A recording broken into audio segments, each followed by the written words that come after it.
Hello students, welcome to Dia Educates. Smart Mind, Smart Solutions. So, we are goal guiders. Basically, we create future. आपको पता है कि अपने गोल को achieve करने के लिए पढ़ाई बहुत अच्छी होनी चाहिए और पढ़ाई तभी अच्छी हो सकती है अगर आप अच्छे एजुकेशनल प्लेटफॉर्म के साथ जुड़े रहो। तो हमारे जो एजुकेटर्स हैं वो पूरी कोशिश करते हैं कि आपको आपके गोल तक पहुंचा पाए। तो बेसिकली आप कह सकते हो we help you in building your future. So I am Mansi Tiwari your physics mentor. तो आज का जो सेशन है वो हमारा फिजिक्स के ऊपर है। सेशन शुरू करने से पहले मैं आपको बताना चाहूंगी कि दिया एजुकेट्स में ऐसा क्या है, गोल गाइडर्स में बेसिकली ऐसा क्या है कि अब हम आपका फ्यूचर क्रिएट करने में आपकी हेल्प करते हैं। देखिए, पहले तो जितने भी एजुकेटर्स हैं दिया एजुकेट्स में वो बहुत क्वालिफाइड है, तो हमारी कोशिश रहती है कि हम ज्यादा से ज्यादा आपके साथ इंटरेक्ट करें। इसलिए हम डेली 2 सेशन रखते हैं पर एजुकेटर। और सबसे इम्पोर्टेंट बात, हमारी कोशिश रहती है कि हम कॉन्सेप्ट क्लियरेंस पे फोकस करें रेदर देन कि उसको रट्टाफिकेशन करो, राइट? तो हम क्या करते हैं, चैप्टर्स को सेग्रीगेट करते हैं कॉन्सेप्ट वाइज और उस पे बेस्ड हम बहुत से क्वेश्चंस प्रैक्टिस कराते हैं, आपको क्विजेस कराते हैं, क्वेश्चंस डिस्कस करते हैं, लाइव टेस्ट देते हैं। और सबसे इम्पोर्टेंट, आपको पता है जब हम पेपर करने जाते हैं तो हमें बिल्कुल अटेम्प्ट करने में बिल्कुल मुश्किल नहीं होती, क्योंकि हम ऑलरेडी पेपर के फॉर्मेट से फैमिलियर होते हैं। हम पूरे के पूरे टेस्ट सेशन कंडक्ट करेंगे according to the format of 2020 to 2021. Our top ranker Diya Kashyap, which is the main lead of the company, highly qualified, and उनके पास 18 years का टीचिंग एक्सपीरियंस है, प्लस सक्सेस सीडी की faculty रह चुके हैं, अन academy की faculty है, teaching Bharat की एक्स फैकल्टी रह चुकी हैं, एग्जाम फेयर की एक्स कंटेंट क्रिएटर है 11th और 12th क्लास की, आईविस की एक्स फैकल्टी रह चुके हैं।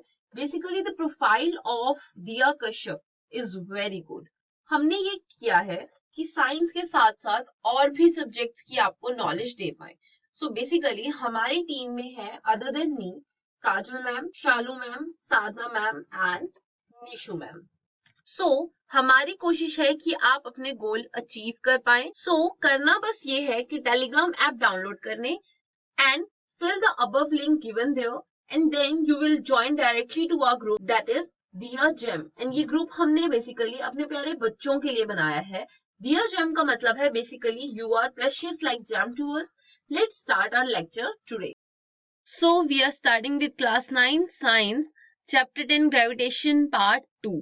सो स्टूडेंट्स, हमने अपनी प्रीवियस वीडियो में पढ़ा था कि हमारी ग्रेविटेशन कांस्टेंट क्या होता है। बेसिकली हमने न्यूटन्स लॉ ऑफ ग्रेविटेशन के बारे में पढ़ा था और हमने ग्रेविटेशन कांस्टेंट के बारे में पढ़ा था जिसे हम यूनिवर्सल ग्रेविटेशनल कांस्टेंट बोलते हैं, जिसकी value 6.67 multiply by 10 raise to power -11 newton metre square per KG square होती है। और ये जो newton metre square per KG square था, ये हमारी वैल्यू थी, ये हमारी यूनिट्स थे हमारे ग्रेविटेशन कांस्टेंट के। हमने फोर्स निकाली थी, ग्रेविटेशनल फोर्स, जिसे हमने कहा था कि वो डायरेक्टली प्रोपोर्शनल होती है to the product of the masses of the two objects which we are considering. जिसे हम कंसीडर कर रहे हैं उन दोनों के मास के प्रोडक्ट के डायरेक्टली प्रोपोर्शनल होती है और इनवर्सली प्रोपोर्शनल होती है to the square of the distance between those two objects की। उन दो ऑब्जेक्ट्स के बीच में जो डिस्टेंस है उसके स्क्वायर के इनवर्सली प्रोपोर्शनल होती है। ये हमारा फोर्स था। जब हमने डायरेक्टली प्रोपोर्शनल का साइन हटाया हमने उसकी जगह पर इक्वल टू लगा के हमने जी से मल्टीप्लाई कर दिया था राइट हैंड साइड को, जो कि एक कांस्टेंट था। बाद में हमने उसे बताया था कि वो एक universal gas that is universal gravitational constant है, जिसकी वैल्यू है 6.67 multiply by 10 raise to power -11। Students, ये तो हमने पढ़ा था, जो आपने देखा कि हमने अपनी प्रीवियस वीडियो में पढ़ा था। अब हम अपना शुरू करने जा रहे हैं पार्ट 2, जिसमें हम जो टॉपिक्स पढ़ेंगे वो हैं freely falling bodies, acceleration due to gravity, weight and mass, and last में हम प्रूव करेंगे that WM that is weight of moon is equal to 1/6 of weight of the earth. ये चीजें हम है जो हम इस पार्ट में कवर करेंगे, that is in part 2. So let's start with the first topic, that is freely falling bodies. So what is freely falling bodies? So they are the bodies that fall under the influence of gravity. ये वो bodies होती हैं, हमने first बात की freely falling bodies. तो basically हम freely falling bodies में उन बॉडीज की बात कर रहे हैं जो कि ग्रेविटी के इन्फ्लुएंस में गिर जाती हैं या फॉल होती हैं। जैसे कि अगर हम किसी भी चीज को छोड़ देते हैं वो अपने आप नीचे गिरती है, ग्रेविटी की वजह से वो अपने आप नीचे की तरफ खींचती है।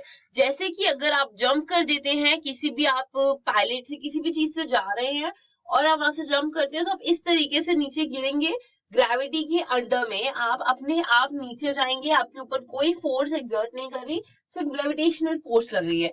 या बॉल को ऊपर से छोड़ देते हैं इस तरह से, तो वो भी इस तरह से नीचे जाएगी। आप देखेंगे कि वो भी इन्फ्लुएंस ऑफ ग्रेविटी की वजह से, ग्रेविटी के इन्फ्लुएंस की वजह से अपने आप नीचे जाती है।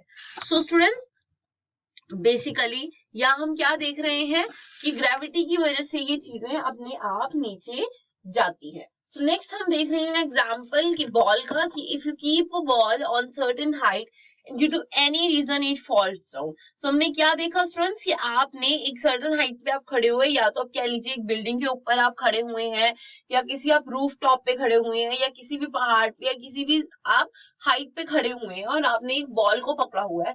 किसी भी रीजन से वो बॉल आपके हाथों से छूट जाती है, आपने उसे फेंका नहीं है, आपने उसे गिरा नहीं है, आपने जस्ट उसको पकड़ा हुआ था और वो किसी वजह से एक्सीडेंटली आपसे छूट गई है, अपने आप नीचे की तरफ गिर रही है। तो उस केस में क्या होगा, उस बॉडी को हम कहेंगे it is called freely falling body.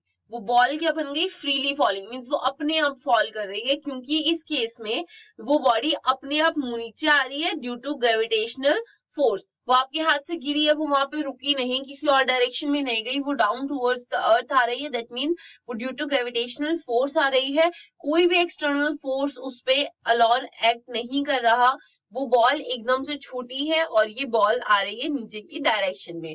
हमने उस पर कोई फोर्स नहीं लगाया, उस पर्सन ने कोई कुछ नहीं लगाया और वो अपने आप ही नीचे आ रही है। So students, same way, if you people are in lift and suddenly due to any reason lift fall down, then the people are freely falling in that case. So, होता क्या है स्टूडेंट्स, जिस तरह से हमने बॉल का example लिया, suppose आप एक लिफ्ट के अंदर हैं, आप किसी फ्लोर पर हैं और किसी वजह से लिफ्ट खराब हो जाती है या उसका मैकेनिज्म वर्क नहीं करता और वो सडनली नीचे की तरफ किसी वजह से गिरती है, उस पर कोई फोर्स नहीं है। सो आप उस टाइम पे क्या है, फ्रीली फॉलिंग है, मींस आप जो लिफ्ट के अंदर हैं आप फ्रीली फॉलिंग में आएंगे बेसिकली, क्योंकि आप पर कोई फोर्स नहीं लग रही, कुछ नहीं लग रहा, आप सडनली एकदम से डाउनवर्ड डायरेक्शन में आ रहे हैं। दैट मीन्स आप फ्री फॉल कर रहे हैं लिफ्ट के केस में।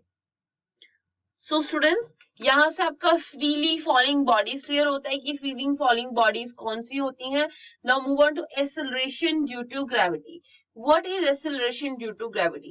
Now to understand this, you can conduct an activity in which you throw two balls of same mass from a same height. So students, हम इस चीज को समझने के लिए कि acceleration due to gravity क्या होता है, मीन्स एक्सेलरेशन तो हमने मोशन में भी पढ़ा था, हमने फोर्स में भी पढ़ा था कि एक्सेलरेशन क्या होता है, जब कोई बॉडी यूनिफॉर्मली स्पीड में मूव नहीं करती या उसकी स्पीड यूनिफॉर्मली इंक्रीज हो रही है या डिक्रीज हो रही है, कोई भी चेंज आता है स्पीड में, that is known as acceleration. पर यहाँ पर हम बात कर रहे हैं एक्सेलरेशन ड्यू टू ग्रेविटी। इसमें क्या होता है स्टूडेंट्स, इसको समझने के लिए हम एक एक्टिविटी ही लेंगे जहां पे हम दो बॉल्स को फेंकेंगे या फिर हम उन्हें थ्रो करेंगे।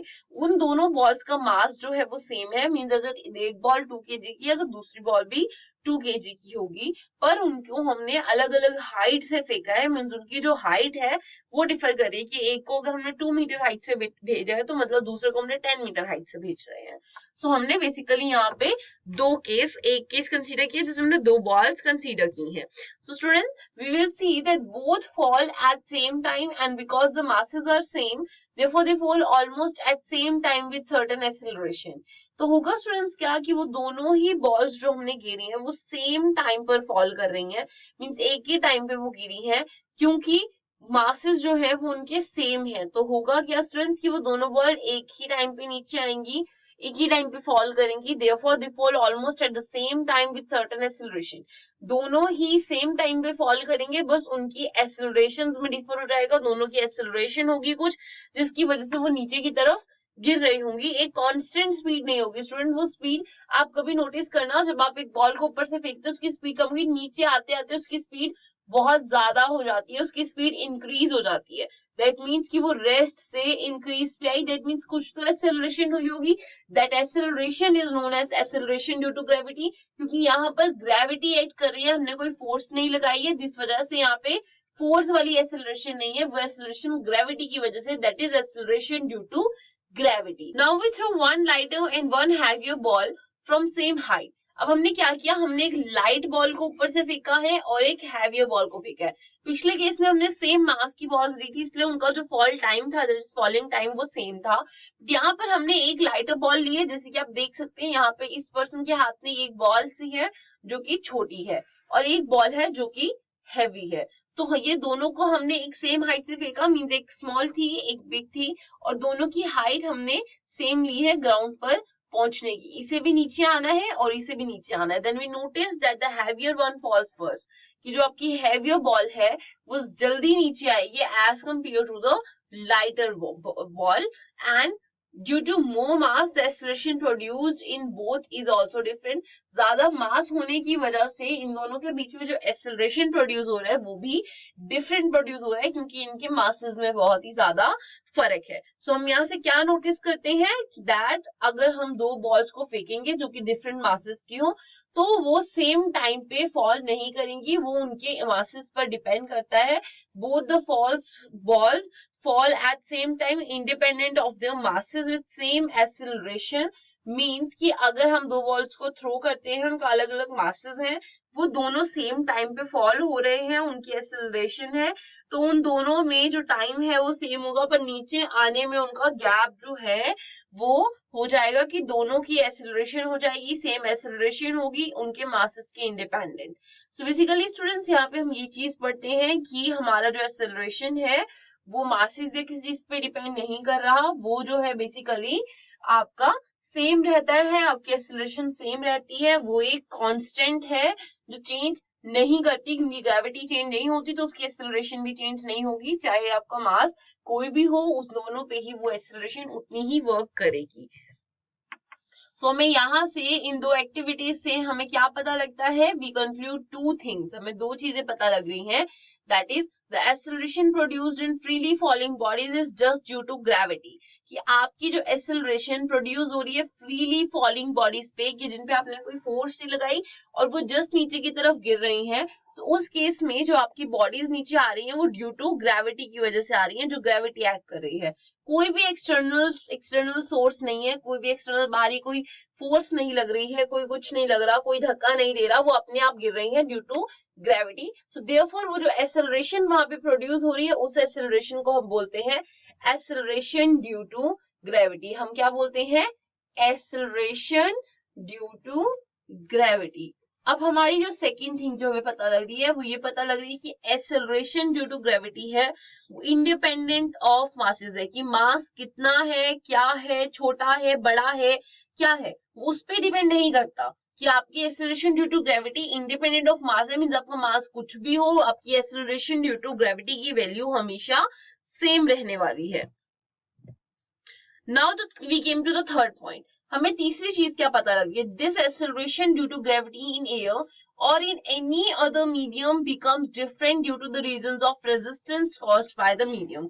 So students, ये जो आपकी acceleration due to gravity है, ये air में या किसी भी दूसरे मीडियम में डिफरेंट होगी, क्योंकि उसका रीजन ये है कि वहां पे जिस भी मीडियम में आप ले रहे हैं वहां पे रेजिस्टेंस हो सकती है, मीन्स अगर आप पानी में कंसीडर करेंगे तो पानी उसका रुकाव बन रहा है, उसको रेजिस्ट कर रहा है, एक रेजिस्टेंस बन रही है, जिसकी वजह से एक्सेलरेशन ड्यू टू ग्रेविटी की वैल्यू चेंज हो जाएगी अगर हमसे किसी और मीडियम में देखेंगे। So this medium resistance depends upon the surface area only, also on mass. So ये जो मीडियम है आपका, ये जो मीडियम रेजिस्टेंस है, ये डिपेंड करती है आपके सरफेस एरिया पे, कि आप क्या एरिया ले रहे हैं, कहाँ पे है, और उसका मास क्या है, कैसे, उन सब पे डिपेंड करता है। Now the fourth point, this acceleration due to gravity is different from different planets. ये जो आपका acceleration due to gravity है ना स्टूडेंट्स, ये डिफरेंट होगा अलग अलग planets के लिए, मीन्स ये अर्थ के लिए कुछ और है और किसी और प्लैनेट के लिए ये वैल्यू कुछ और होगी। जैसे कि अर्थ के लिए एक्सेलरेशन ड्यू टू ग्रेविटी की वैल्यू है 9.8 मीटर पर सेकेंड स्क्वायर। सो ये जो आपको वैल्यू दिख रही है स्टूडेंट्स, ये वैल्यू है आपकी अर्थ की एक्सेलरेशन ड्यू टू ग्रेविटी की। On earth this G is maximum at poles. आपके जो अर्थ है उसकी जी के जो पोल्स होते हैं, मीन्स ये आपका ये है, यहाँ पे जो इसके दो पोल्स है ना, उन पोल्स पे आपकी जो वैल्यू है वो मैक्सिमम होती है, that is 9.81 metre per second square. But यही वैल्यू इक्वेटर पे सबसे कम होती है, which is 9.7 metre per second square. तो ये चीज स्टूडेंट्स आपको याद रखनी पड़ेगी कि अर्थ के पोल्स पे मैक्सिमम होती है जी की value, small ji that is acceleration due to gravity, और क्वार्टर पे उसकी वैल्यू मिनिमम होती है, that is 9.7 metre per second square.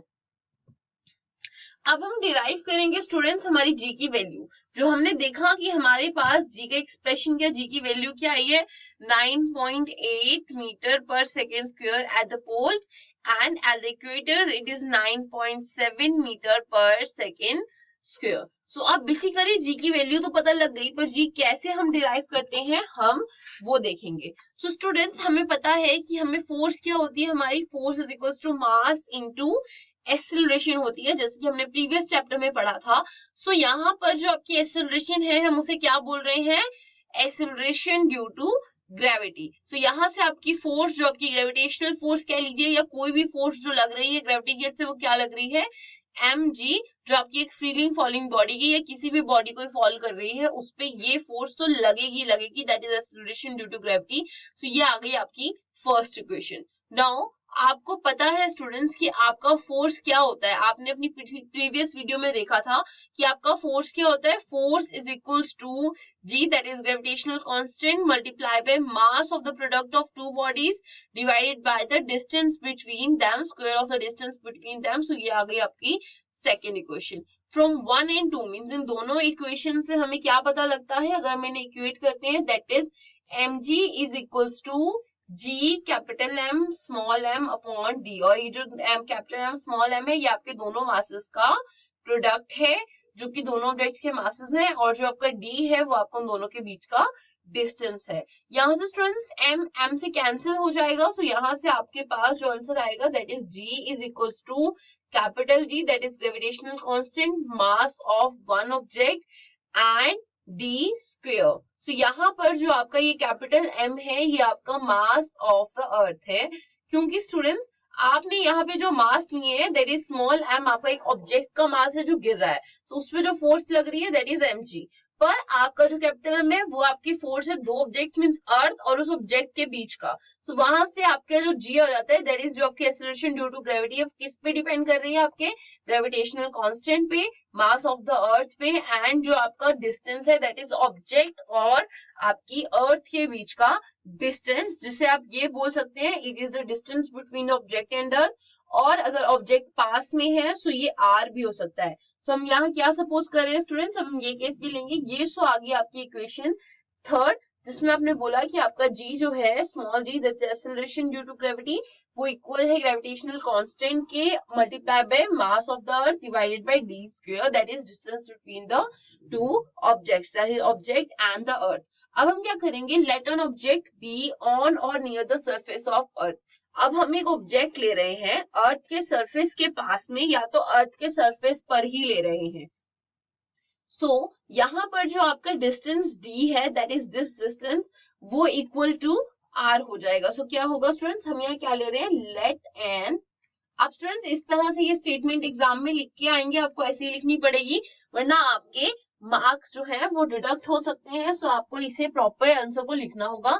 So let an object be on or near the surface of earth, so it is near the surface of earth, and the distance d, that is the distance d which is distance between the object and the earth, that is distance d will be equal to r। अगर आप object को अर्थ के surface पे रखोगे तो आपका d distance जो है वो इक्वल टू r हो जाएगा, और r क्या है आपका, रेडियस ऑफ द अर्थ।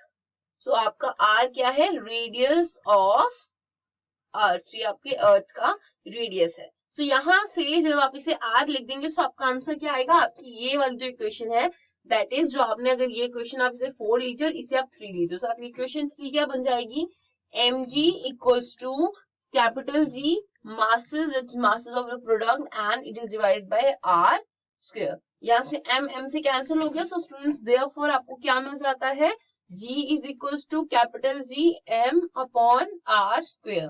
यहाँ पे स्टूडेंट्स आप देखेंगे ये आ गई आपकी फिफ्थ इक्वेशन. तो यहाँ पे आप अगर आप ध्यान से देखिए स्टूडेंट्स, तो आपको क्या पता लगता है यहाँ से कि ये जो आपकी इक्वेशंस है दैट इज G किस पे डिपेंड कर रहा है, radius of the earth, mass of the earth and gravitation constant. यहाँ पर स्टूडेंट्स हमें पता है कि अर्थ एक परफेक्ट स्क्वायर नहीं है. अर्थ की जो हमारा जो अर्थ है वो एक ओव्यूल शेप में है, हमारी अर्थ एक परफेक्ट स्क्वायर नहीं है. सो जो रेडियस है अर्थ का वो इंक्रीज करेगा पोल्स की तरफ पे टू द इक्वाटर, कि मीन्स वो इस तरह से इंक्रीज करेगा अर्थ का जो हमारा रेडियस है. सो जो G की वैल्यू है वो अर्थ पे ज्यादा होगी, दैट इज पोल्स पे ज्यादा होगी एंड इक्वेटर पे कम होगी, क्योंकि वो डिपेंड करता है पोल्स से इक्वेटर तक जो हमारी अर्थ की जो वैल्यू है वो इंक्रीज कर रही है. मींस पोल्स से इक्वेटर की तरफ अर्थ की रेडियस की वैल्यू इंक्रीज कर रही है. और आप देखेंगे G जो है वो इनवर्सली प्रोपोर्शनल है R के. मींस अगर R आपका इंक्रीज कर रहा है दैट मींस इक्वेटर पे रेडियस ज्यादा है, सो आपका G कम होगा. और पोल्स पे रेडियस कम है इक्वाटर के कंपैरिजन में, तो मींस पोल्स पे आपकी G की वैल्यू ज्यादा होगी. अब हम कैलकुलेट करेंगे स्टूडेंट्स हमारी G की वैल्यू. सो वो क्या आएगी, to calculate the value of G हम ये जो आपका G is equal to GM square है इस पे आप अपनी वैल्यूज पुट करेंगे. सो स्टूडेंट्स आपकी कैपिटल G की वैल्यू क्या होती है, 6.7 multiply by 10 raise to power -11 newton metre square per KG square. आपका मास ऑफ द अर्थ होता है 6 multiply by 10 raise to power 24 kg divided bye r square which is radius of the earth जो हमें पता है क्या होता है 6.4 multiply by 10 raise to power 6 metre square. जब आप इसे आगे फर्दर सॉल्व करेंगे आफ्टर कैलकुलेशन आपको जो G की वैल्यू मिलेगी that is 9.8 metre per second square. तो अगर कोई भी ऑब्जेक्ट आपने अर्थ के सरफेस पे रखा हुआ है तो उस पर जो G एक्ट कर रहा है वो कितना होगा, 9.8 मीटर पर सेकेंड स्क्वायर. और अर्थ के सरफेस पे अगर आप स्टूडेंट्स ऊपर भी कोई ऑब्जेक्ट लेते हैं तो वो अर्थ के रेडियस के कंपैरिजन में वो जो डिस्टेंस होगा वो बहुत ही स्मॉल होगा.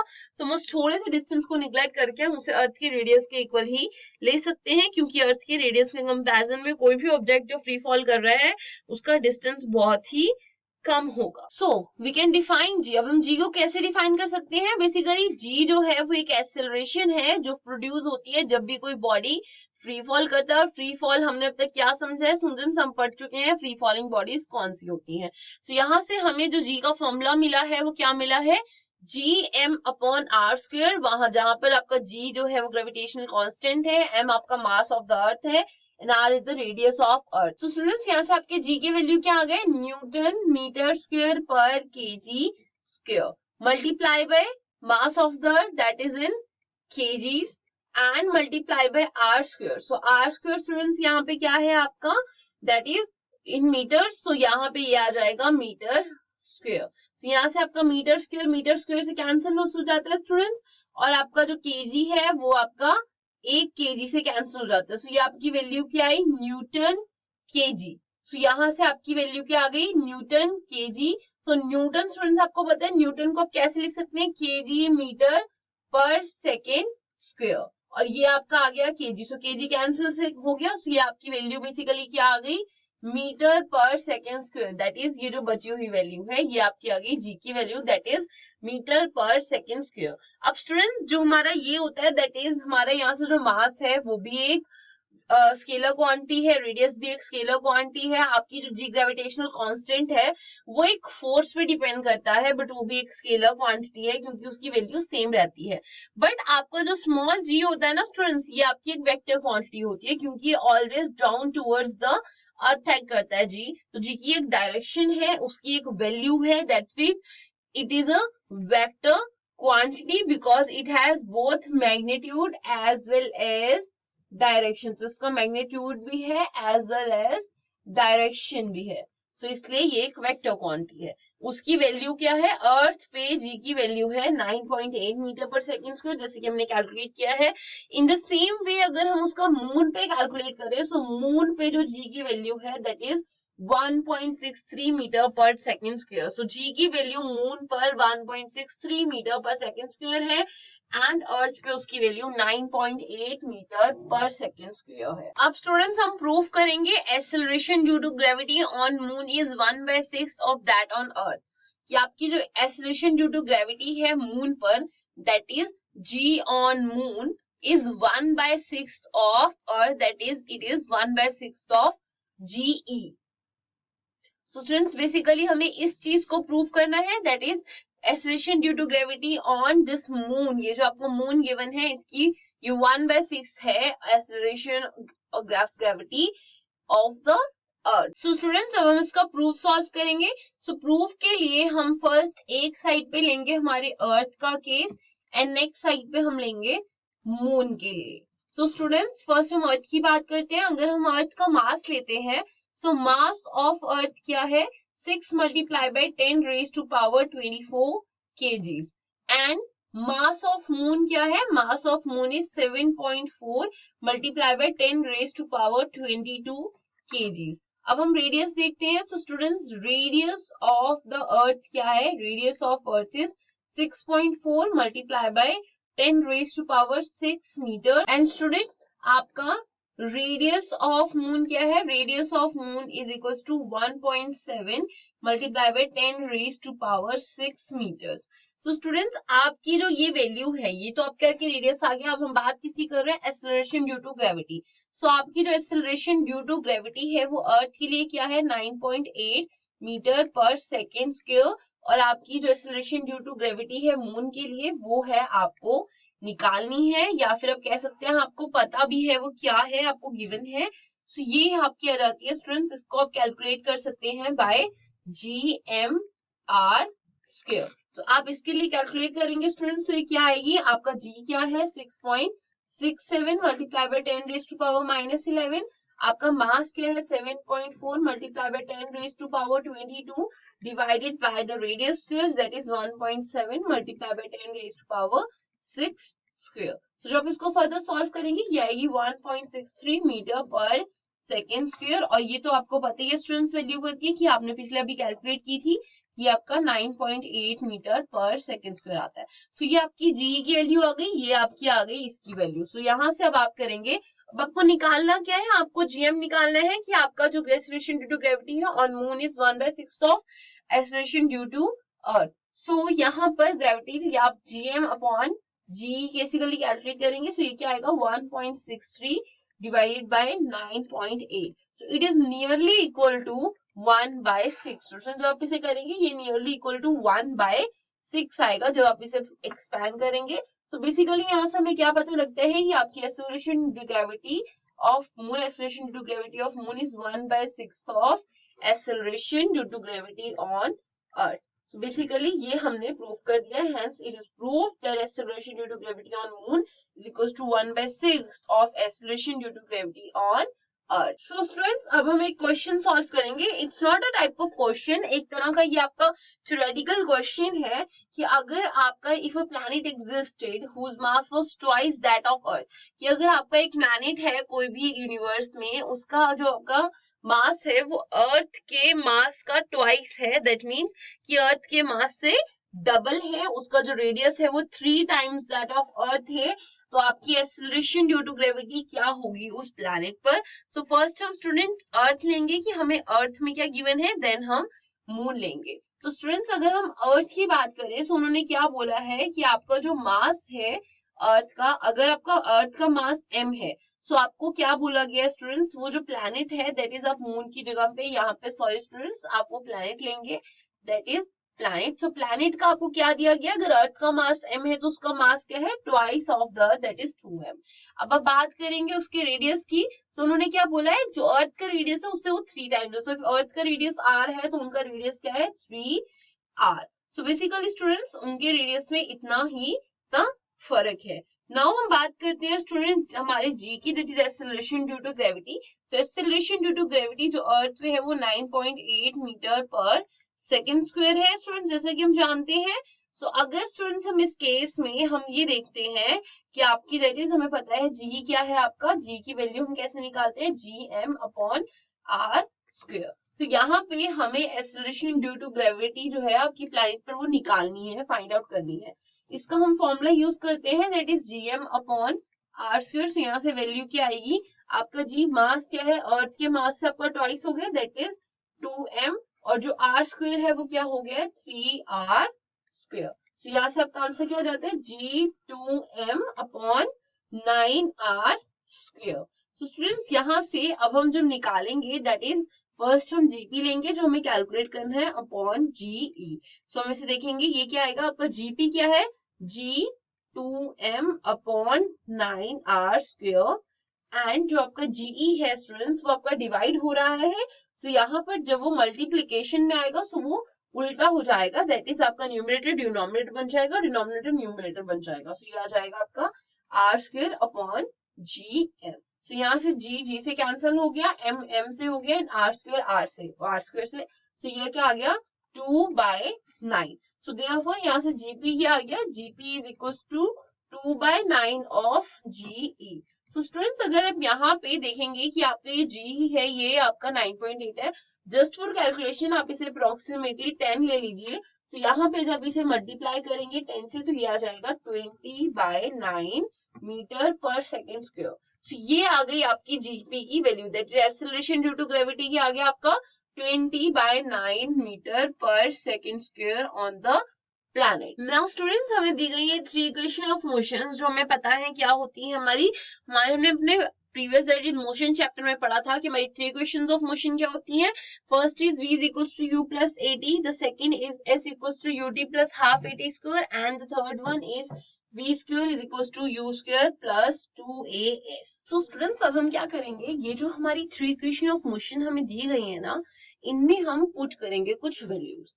फर्स्ट हमने ये इक्वेशन ऑफ मोशन कब निकाली थी, जब हमारी बॉडी एक स्ट्रेट लाइन में मूव कर रही थी या वो एक प्लेन एरिया में मूव कर रही थी, तब हमने ये इक्वेशन ऑफ मोशंस निकाले थे, मोशन की इक्वेशंस। पर अब हमारी जो बॉडी है वो एक हाइट पे हम देख रहे हैं कि एक हाइट से फ्री फॉल हो रहा है, या acceleration due to gravity act कर रही है, या किस हाइट से बॉडी गिर रही है। सो अब हम क्या करेंगे, हम इन वैल्यूज में कुछ चेंज लाएंगे इन इक्वेशन ऑफ मोशन में। हम यहाँ पर जो हमारा एक्सेलरेशन, इस ये जो हमारी 3 इक्वेशन ऑफ मोशन है, यहाँ पे v क्या होता था हमारा final velocity, u initial velocity जिनसे हमारे बॉडी ने मूव करना शुरू किया और फाइनली वो कहां तक पहुंची, और उस बीच में उसने एक्सेलरेशन जो किया और कितने टाइम में किया। ऐसा आपका डिस्टेंस होता था, कितना डिस्टेंस उसने उसमें कवर किया है।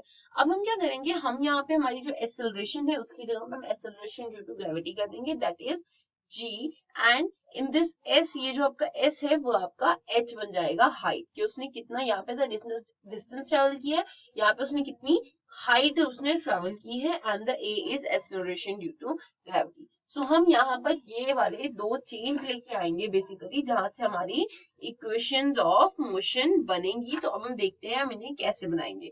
Students in equation of motion की वजह से यहाँ पे चेंज क्या आएगा, जबकि फर्स्ट इक्वेशन है ये क्या बन जाएगी, v is equals to u plus g T.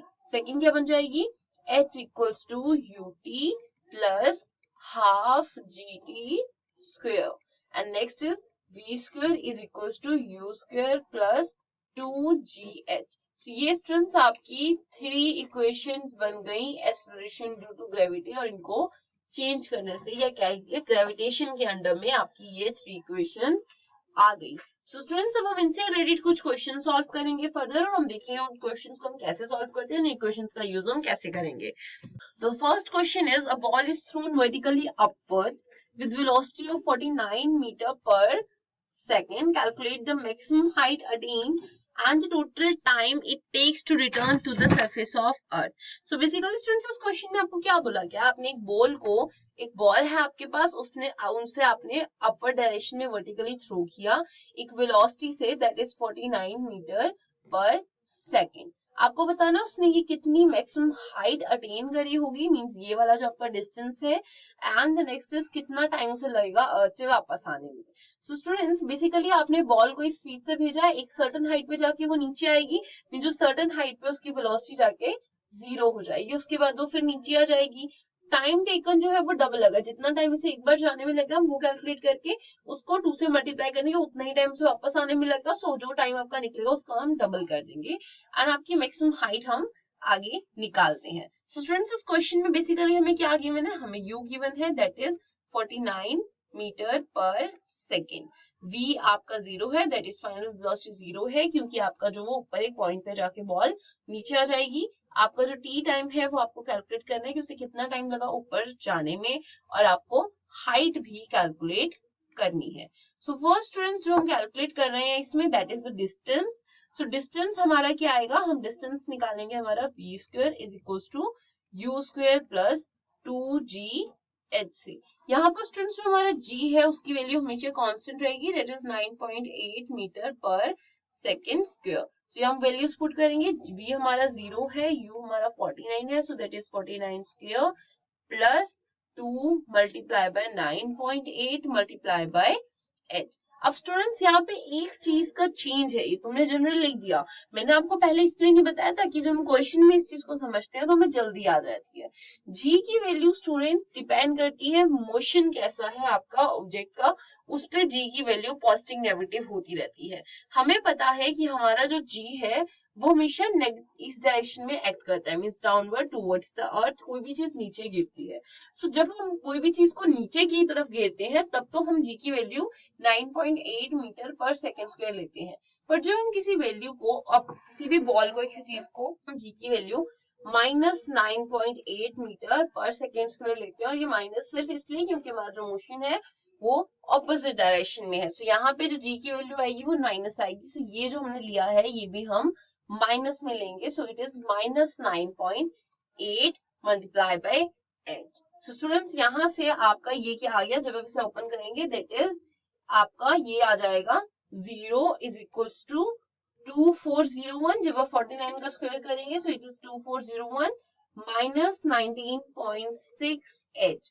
तो यहाँ से माइन आपका क्या आ जाएगा, h इज इक्वल्स टू 2401 19.6 से डिवाइड कर देंगे, सो ये आंसर आएगा 122.5 मीटर्स। अब हमें नेक्स्ट थिंग क्या कैलकुलेट करनी थी, हाइट तो स्टूडेंट्स हमारी निकल गई, अब हमें क्या कैलकुलेट करना था, टाइम। सो टाइम क्या आएगा स्टूडेंट्स, आप इस मामले से टाइम कैलकुलेट कर लेंगे, that is v is equals to u plus gt। तो यहाँ से आपका v क्या है 0, u क्या है 49 प्लस g जो कि आपका है -9.8 एंड देन t। सो यहाँ से टाइम क्या आ गया आपका, time is equals to 49 divided by 9.8 that is equals to 5 seconds. आपका टाइम क्या आ गया 5 सेकेंड्स, बट आपको रिटर्न का भी टाइम निकालना, सो वो क्या जाएगा 2t that is 2 multiply by 5। So basically आपको कितने 10 सेकेंड्स लगेंगे आप बॉल को ऊपर जाके नीचे आने में। सो हम देखते हैं अपना अगला question, that is a stone is released from the top of a tower of height 19.6, calculate the final velocity। so students इस क्वेश्चन में हमें क्या है कि आपको एक स्टोन दिया हुआ है जिसे आपने ऊपर से रिलीज किया, और वो एक टावर की हाइट से रिलीज हुआ है जिसकी हाइट है 19.6 और वो नीचे की डायरेक्शन में आ रहा है। सो स्टूडेंट्स एक स्टोन नीचे की डायरेक्शन में आ रहा है, दैट मींस उसकी जी की वैल्यू क्या हो जाएगी, positive 9.8 metre per second square. आपने उसे ऊपर से छोड़ा था तब वो रेस्ट पे था, दैट मींस उसकी u 0 हो गई, और उसकी आते आते जो उसकी स्पीड है वो इंक्रीज हो जाएगी, और वही स्पीड हमें उसकी निकालनी है कि क्या आएगी। तो हमें यहाँ पर बेसिकली स्पीड को फाइंड आउट करना है, that is v। So students यहाँ पे हम इसे कैसे फाइंड करेंगे, हमें यहाँ पे हाइट भी गिवन है दैट इज 19.6। तो इन जितनी चीजें हमें गिवन है और जो हमें फाइंड आउट करना है, इनसे हमारी एक ही क्वेश्चन बनती है, that is third equation of motion, जिसमें हमने जब g और h की वैल्यू पुट की है तो फिर इक्वेशन क्या आई है, v square is equal to u square plus 2gh। So students यहाँ पर आपको निकालना क्या है v, तो यहाँ से u क्या आ गया आपका, u 0 है, so it is 0 square 2 multiply by 9.8 multiply by 19.6। तो ये क्या आ गया आपका 19.6 मल्टीप्लाई बाय 19.6, ये आ गया आपका v स्क्वायर। सो ये क्या आ गया, v square is equals to 19.6 का square, so square square cancel, so v क्या आ गया आपका 19.6 metre per second. So students ये आ गया आपका फाइनल वेलोसिटी। अब देखते हैं हमारा अगला question, that is A stone is thrown vertically upwards। आपका एक स्टोन है जिसे आपने अपर डायरेक्शन में थ्रो किया है, जिसे आपने with velocity of 40 metre per second throw किया है। आपको मैक्सिमम हाइट बतानी है जहां तक वो रीच हुआ है, और आपकी नेट डिस्प्लेसमेंट और total distance covered by the stone क्या आएगा। सो टोटल डिस्टेंस क्या होगा इसका डबल, जितनी हाइट उसने अटेन करी है उसके बाद वापस आया, तो ये आपका टोटल डिस्टेंस हो गया, और आपने डिस्प्लेसमेंट फाइंड आउट करनी है। तो स्टूडेंट्स इस क्वेश्चन के लिए फर्स्ट हम हाइट देखेंगे, हमें v क्या दिया हुआ है 0 आ जाएगा क्योंकि ऊपर जाके वो रेस्ट पे हो जाएगी और फिर नीचे आएगी। तो यहाँ पे आपका u क्या है 40 मीटर पर सेकेंड, और अपवर्ड डायरेक्शन है, सो g क्या आ जाएगा -9.8 मीटर पर सेकेंड स्क्वायर। ठीक है स्टूडेंट्स, तो ये आपका यहाँ पे आपको h फाइंड आउट करना है। तो यहाँ से क्या आप करेंगे, v square is equal to u square plus 2gh। तो यहाँ से आपका v 0 आ जाएगा, u आपका आ जाएगा 40 square plus 2 minus 9.8 multiply by h। तो यहाँ से आपका ये क्या आ गया 0 is equal to 1600 minus 19.6 h। तो यहाँ से h क्या आ गया आपका 1600 divided upon 19.6 that is equal to 81.8 metres. So students यहाँ से आपकी जो डिस्प्लेसमेंट है, अब देखिए डिस्प्लेसमेंट क्या होता है आपको शॉर्टर डिस्टेंस, यहाँ पे बॉल जहां से स्टार्ट हुई थी वहां से जाके वापस भी वहां पे आएगी, डिस्प्लेसमेंट 0 हो जाएगा क्योंकि अपनी इनिशियल और फाइनल पोजीशन सेम है, so there is no change in position, that's why displacement आपकी 0 हो जाएगी। अब हम बात करते हैं स्टूडेंट्स डिस्टेंस की। सो स्टूडेंट्स जब डिस्टेंस की बात करें तो वो 2h हो जाएगा, आपकी कितनी हाइट पे पहुंचे उससे बाय मल्टीप्लाइड बाय 2। तो यहाँ पे हम क्या करेंगे 2 मल्टीप्लाइड बाय 81.1, तो ये आज आपका आ जाएगा 162.2 मीटर। तो ये तो आ गया आपका डिस्टेंस, कितना डिस्टेंस ट्रैवल किया। अगर स्टूडेंट्स अब यहाँ पे 9.8 की जो आपकी वैल्यू है आप उसे अप्रोक्सीमेटली इक्वल टू 10 लेते हैं, मीन्स अगर नियरली, तो यहाँ से क्या होता है, यहाँ पे आप 10 पुट करते हैं, आपकी जो वैल्यू है उस हिसाब से चेंज हो जाती, और आपका जो ये आंसर है ये 80 आ जाता, दैट इज 80। तो यहाँ से आपका आंसर क्या होता, ये आपका 80 आने पर यहाँ पर आप इसे 80 पुट करते, तो ये आपका आंसर आ जाता 160 मीटर्स। अगर आप इसे फॉर कैलकुलेशन 10 लेते तो आपको यहाँ लिखना पड़ता है कि आपने जी 10 लिया है, सो आपकी वैल्यू ये आती, अदरवाइज 9.8 लिया है, सो आपकी वैल्यू 162.2 मीटर्स आई है। अब हम पढ़ने जा रहे हैं मास और wait. So what is the difference between mass and weight? So, इसको क्लियर करने के लिए फर्स्ट हम देखेंगे पहले मास क्या होता है, देन हम देखेंगे वेट क्या होता है। फर्क क्या है दोनों के बीच में, मास और वेट के बीच में।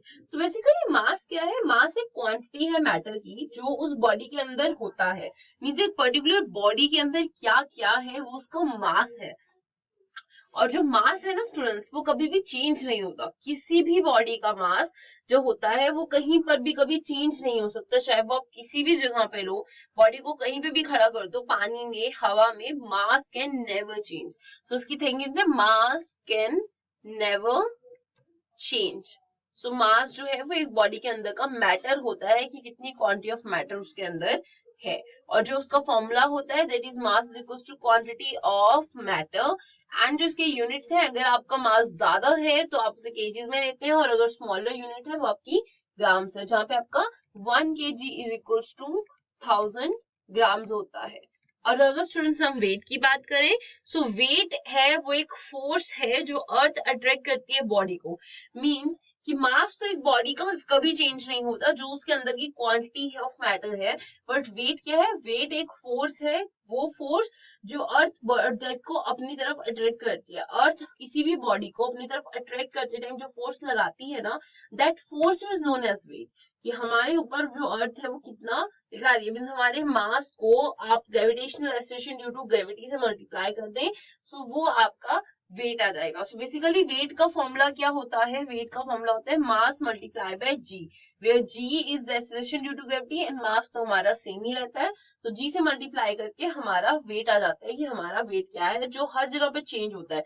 अर्थ पे ग्रेविटेशन एक्ट कर रही है, ग्रेविटी एक्ट कर रही है, दैट मीन्स हमारा वेट चेंज हो गया। अगर हम कहीं और लेंगे जहाँ ग्रेविटी नहीं एक्ट कर पा रही या कोई रेजिस्टेंस फील हो रही है, वहां जाके हमारा वेट जो है वो चेंज हो जाएगा, पर मास हमारा चेंज नहीं होता। और इसके जो यूनिट्स होते हैं वो होते हैं न्यूटन, एंड इस केस में आपका 1 न्यूटन क्या होता है, 1 newton is equal to 1 kg metre per second square. और हमने अपने पिछले चैप्टर 4 में पढ़ा था कि 1 न्यूटन क्या होता है, जब कोई एक बॉडी है 1 kg की, वो 1 मीटर का डिस्टेंस ट्रेवल कर रही है इन 1 second, that means known as the force of 1 Newton. तब उस बॉडी पे जो फोर्स लग रही है that is of 1 न्यूटन. तो यहाँ से हमें क्लियर हो जाता है कि मास और वेट में क्या डिफरेंस है. मास जो है कभी चेंज नहीं होता किसी बॉडी का, और वेट जो है वो अलग अलग पॉइंट पर चेंज होता है, because it's a force with which attracts the object towards itself. So students, अब हम एक चीज प्रूव करेंगे. हमें प्रूव करना है कि जो वेट ऑफ मून है वो is equals to 1/6 of weight of earth है. सो बेसिकली यहाँ से हम देखेंगे कि हमें ये चीज यहाँ पे प्रूव करनी है, that is weight on moon is 1/6 of weight on earth. So basically हमें इस चीज को प्रूव करना है. So let's start with the proof. So students, first हम यहाँ पे शुरू करेंगे अर्थ से, देन हम लिखेंगे मून के बारे में. सो फर्स्ट हमारा मास की बात करते हैं. सो मास क्या है, हमारी अर्थ का मास क्या है, 6 multiply by 10 raise to power 24 kg. And mass of moon क्या है, 7.4 multiply by 10 raise to power 22 kg. अब हम बात करते हैं रेडियस की. सो रेडियस क्या है अर्थ का, 6.4 multiply by 10 raise to power 6 metres. और आपके मून का रेडियस है 1.7 multiply by 10 raise to power 6 metres. आपकी जो g की वैल्यू है वो दोनों के लिए ही सेम रहेगी, that is g is equals to 6.67 multiply by 10 raise to power -11 newton metre square per KG square, जो कि दोनों के लिए ही सेम रहेगी. अब यहाँ पर हमें पता है कि एक्सेलरेशन ड्यू टू ग्रेविटी अर्थ के लिए क्या है, 9.8 मीटर पर सेकेंड स्क्वायर. और आपकी acceleration due to gravity on moon क्या है, 1.63 metre per second square. So यहाँ से अगर आप इन दोनों की रेशियो निकालें तो क्या आ जाएगी, gm upon ge is 1.63 divided upon 9.8, that is nearly equals to 1/6. That means आपका gm क्या है, gravity acceleration due to gravity on moon is 1/6 of acceleration due to gravity on earth. So हम यहाँ से जानते हैं, we know that जो आपका मास है मून पे वो equal to, that is weight on moon is mass multiply by acceleration due to gravity on moon. So mass तो कभी भी चेंज नहीं होता. सेम विद इसका, यहाँ पे भी मास क्या होगा, mass multiply by acceleration due to gravity on earth. So weight यहाँ पे भी है, सो मास नेवर चेंजेस. सो यहाँ से क्या आ जाएगा आपका, बेसिकली ये जो है वो डिपेंड कर रहा है, आपका वेट जो है वो एक्सेलरेशन ड्यू टू ग्रेविटी पे डिपेंड कर रहा है. सो यहाँ से हम, दैट इज इक्वेशन 1 और इक्वेशन 2 से हम ये बोल सकते हैं कि आपका weight on the moon is equals to 1/6 of weight on the earth होगा. So hence it is proved. So students, अब हम एक क्वेश्चन देखेंगे. एक्चुअली ये जो क्वेश्चन है ये एक तरह का हमारा थ्योरेटिकल क्वेश्चन है, जहां पे हमें बताना है कि आपकी जो ग्रेविटेशनल फोर्स है on the surface of moon वो 1/6 है as strong as gravitational force on earth. So आपको बताना है what is the weight in newtons of 10 kg object on the moon and on the earth. कि आपका अगर एक जो है वेट है, एक ऑब्जेक्ट है जिसका मास है 10 kg, तो आपको बताना है उसका वेट न्यूटन्स में क्या होगा मून पर और अर्थ पे, और क्या होगा उसका मास दोनों ही जगहों पे अगर उसकी ग्रेविटेशनल फोर्स जो है 1/6 है. Gravitational force of moon is equal to 1/6 of gravitational force of earth. So students, first हम यहाँ पे देखते हैं स्टूडेंट्स कि हमें क्या बोला गया है. हम अगर देखें यहाँ पे बात करें मून की, that is we talk about moon. So आपको जो ऑब्जेक्ट है उसका मास क्या दिया गया है मून पर, 10 kg. आपको निकालना क्या है, आपका उसको वेट निकालना है. और आपको acceleration due to gravity on moon क्या दिया हुआ है, 1.63 मीटर पर सेकेंड स्क्वायर. सो स्टूडेंट्स, यहाँ से आप क्या देखेंगे, आपको यहाँ पे बोला गया है आपका वेट ऑफ मून क्या आएगा, weight of moon is equals to mass multiply by acceleration due to gravity on moon. So आप इससे पहले कैलकुलेट करेंगे, ये क्या आएगा, 10 multiply by 1.63, that is 10 multiply by 163 upon 100. So answer क्या आ गया आपका, 106.3 न्यूटन. सो ये तो आपने यहाँ पे वेट कंसीडर कर लिया, ये आपका आ गया वेट ऑन मून. सो ये आपका अगर वेट मून पे क्या होगा आपका 16.3. नाउ वेट ऑन अर्थ वो क्या आएगा, mass multiply by acceleration due to gravity on earth, ये क्या आएगा 10 मल्टीप्लाई बाय 9.8. सो आंसर क्या आ गया आपका 98 न्यूटन. सो वेट जो होगा अर्थ पे वो क्या होगा 948 न्यूटन और मून पे क्या होगा 16.3 Newton.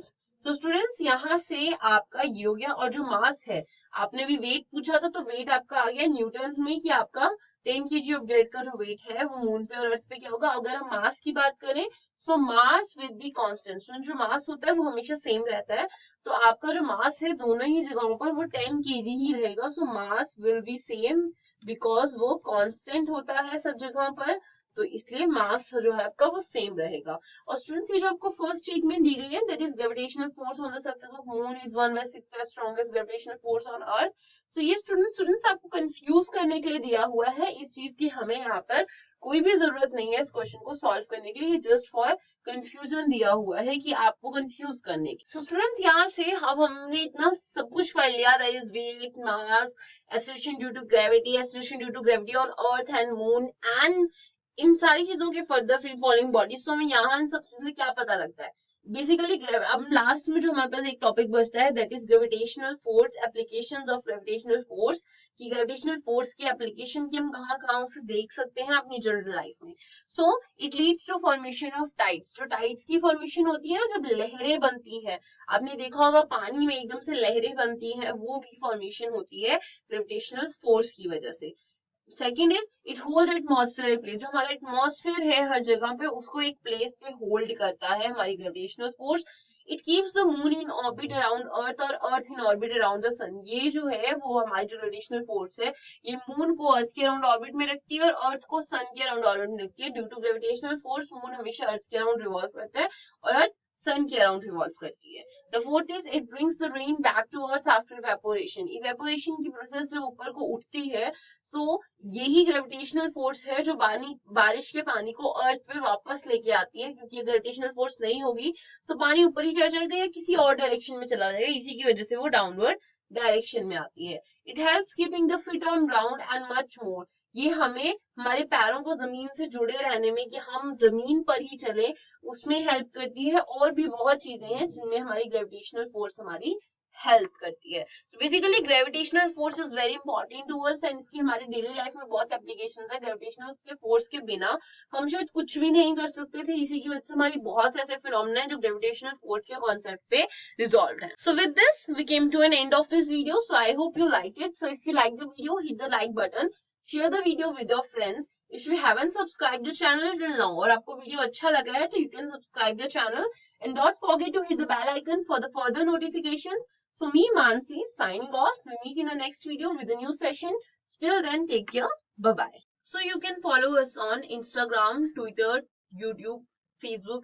And for more information, please visit on our website, that is diaeducates.com.